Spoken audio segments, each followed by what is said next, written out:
Now what I want to help you to be able to do is to take these problems, 63 through 80, and to be able to do them successfully. So first, let's go ahead and let's look at the instructions and make sure that we understand the instructions. It says, find all the zeros of the function and write the polynomial as a product of linear factors. So there are two things that we are required to do. Number one, find all of the zeros. Number two, rewrite the function given to us as some kind of a product of linear factors. So what I've done is I've taken two of the more harder questions, 75 and 79, and I've worked them out, and I'm going to show you how I did them. Hopefully what I've written here is clear. So number 79, x to the fourth plus 10x squared plus 9 equals 0. Now this kind of a polynomial, not all of them will work this way, but this kind of a polynomial is what we call quadratic in form. Quadratic in form, okay?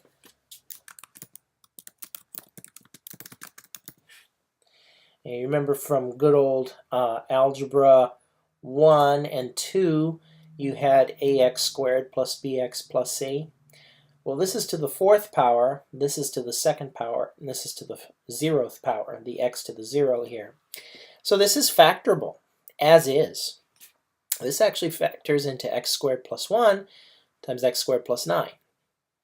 And I make sure that that's equal to 0. So what we do next is we use the good old-fashioned zero product property, which says if two numbers, a and b, multiplied by each other, and you get the number 0, the conclusion is then one of them has to be 0. Or maybe both, but at least one of them has to be 0. So what we do is we take this product, and we are allowed by the zero product property to separate this product into two separate equations equaling 0. So x squared plus 1 is equal to 0, and x squared plus 9 is equal to 0. Now both of these equations are going to have pure imaginary solutions. Subtract 1, subtract 9. Remember to take both the positive and negative square root. And so now you have x is equal to plus or minus I. Those are two solutions. And x is equal to plus or minus 3i. Those are two solutions. So altogether I have 4 solutions. I found 4 zeros of the polynomial. Now don't confuse this with the previous homework that you did, because in the previous homework you were asked to find all of the real zeros. Now we're asked to find all of the zeros flat, period, whether they be real or imaginary or complex. So we've accomplished the first part of the task. The second part of the task is rather simple. We just have to rewrite the function as a product of linear factors.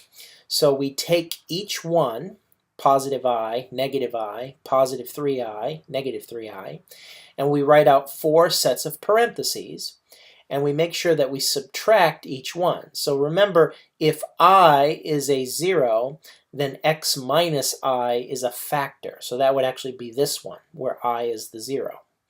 If negative I is a 0, then x minus negative I is also a 0, but that boils down to x plus I. So this is the factor where x equals negative I is a 0. And then also the same thing with the positive and negative 3i. So don't confuse this plus sign here with the positive 3i. This is actually indicating that the negative 3i is the root here. And this is indicating that the positive 3i is the root or the 0 here. And that is called linear factored form right there. Linear factored form. And so now number 79 is totally complete. Number 75, we are given the polynomial function 5x cubed plus minus 9x squared plus 28x plus 6. Now, remember, when you use the rational zeros theorem, you have to take the final number, the trailing coefficient, and find all of the integers that divide nicely into that. And so that's this first row of numbers that I've got here. Plus or minus 1, plus or minus 2, plus or minus 3, plus or minus 6. All of those numbers divide nicely into 6. And then I have to take the leading coefficient, 5, and find all of the integers that divide nicely into that, plus or minus 1, plus or minus 5. But we're not done.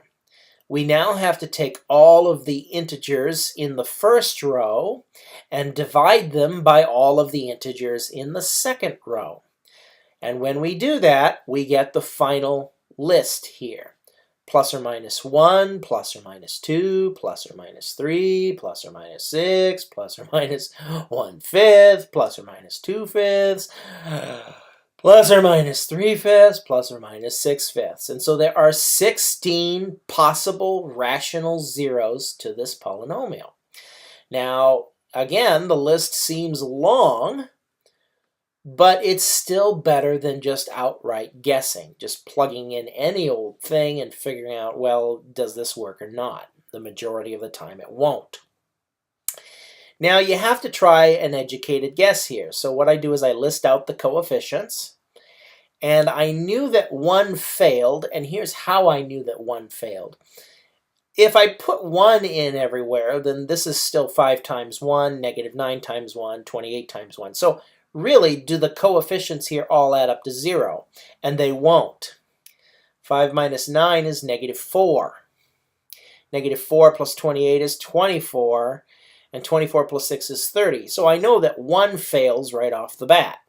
I also know that negative 1 is a complete dismal failure because this right here would become negative 5 if I plugged in a negative 1. This would stay negative 9, so now I have negative 14. Plus negative 28, well, there's just no way it's going to balance out to 0. So both positive and negative 1 are a complete dismal failure. So what I did was I used a calculator. I didn't use the 0 function, but I did use my calculator in a smart, wise way. I plotted out the graph, and I see this is right here where my cursor is, negative 1, negative 2, negative 3, negative 4, positive 1, positive 2, positive 3, positive 4. But the way I've set up my range here is that this is positive 0.5 and negative 0.5. See, if I'm interested on where it crosses the x-axis, I actually want my y values to be as small as possible so I can zoom in on that section. So this is a tiny number, and so what I do is I try to choose my window in such a way that I choose it, I don't even know if this is a word, smartly. So now I'm going to go from negative 1 to 1 and then regraph and then wait. Hi, there we go. All right. So it crosses here somewhere, okay? Well, where is here? Well, let's see if I can move my tracing key. Here we go. Still moving, still moving, still moving. Oh, there we go. And it's getting close.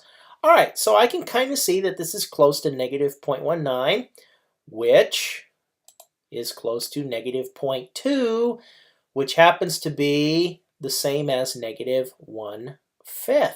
Da, da, da, da. That's how you use your calculator in a smart way.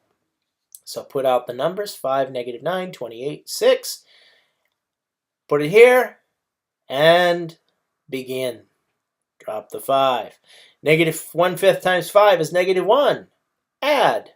Negative 9 plus negative 1 is negative 10. Negative 1/5 times negative 10 is positive 2. 28 plus 2 is 30. Negative 1/5 times 30 is negative 6. 6 plus negative 6 is 0. And that makes us happy. So we found one. So now we can write out one of the linear factors, x plus 1/5. And remember, the polynomial is now power reduced. So it used to be a what? A cube. And now it's a second power. So 5x squared minus 10x plus 30. Now, whenever you reach this stage, a second power, you can just go ahead and use the quadratic formula after that. I mean, come on. Why try to keep guessing, huh? But here's the thing. I don't want to put these numbers in the quadratic formula because if I do use 5, negative 10, and 30, the numbers are going to be huge. or as one president says, huge, right? But I do see they have a common, sorry, I couldn't resist that joke. I do see a common factor of 5, and so what I do is I yank a 5 out of that, and I put it to the front, and now I have much nicer numbers. So 5 times the linear factor of x plus 1/5 times the trinomial x squared minus 2x plus 6. I don't mind at all using the quadratic formula on that thing. So I use the quadratic formula, and through some mathemagics, I get 1 plus or minus I square root of 5. Trust me, it works. Work it out. You'll see I'm right. All right, so I get those two numbers. Now, I'm ready to write out the linear factorizations. What are my zeros? Well, I have one real zero, negative 1/5, and I have two complex zeros, one plus I square roots of 5 and one minus I square roots of 5. So when you write out the linear factorization and you end up with complex zeros, you're going to be using quite a few parentheses here. The first part makes perfect sense, 5 times x plus 1/5. But look carefully in here, and I apologize for the teeny tiny writing. I was getting right to the end of the paper. But notice this parentheses within the parentheses. See, you have to subtract the entire complex number. So I have to have a negative sign here, and then a set of parentheses which contain one of the complex zeros. And then over here, I have another set of parentheses with a negative in front, and then the other complex zero, which turns out to be the complex conjugate. And then what I do is I just distribute that negative sign on the inside. So my final answer for my linear factorization is 5 times x plus 1/5 times x minus 1 minus I root 5 times x minus 1 plus I root 5. There we go.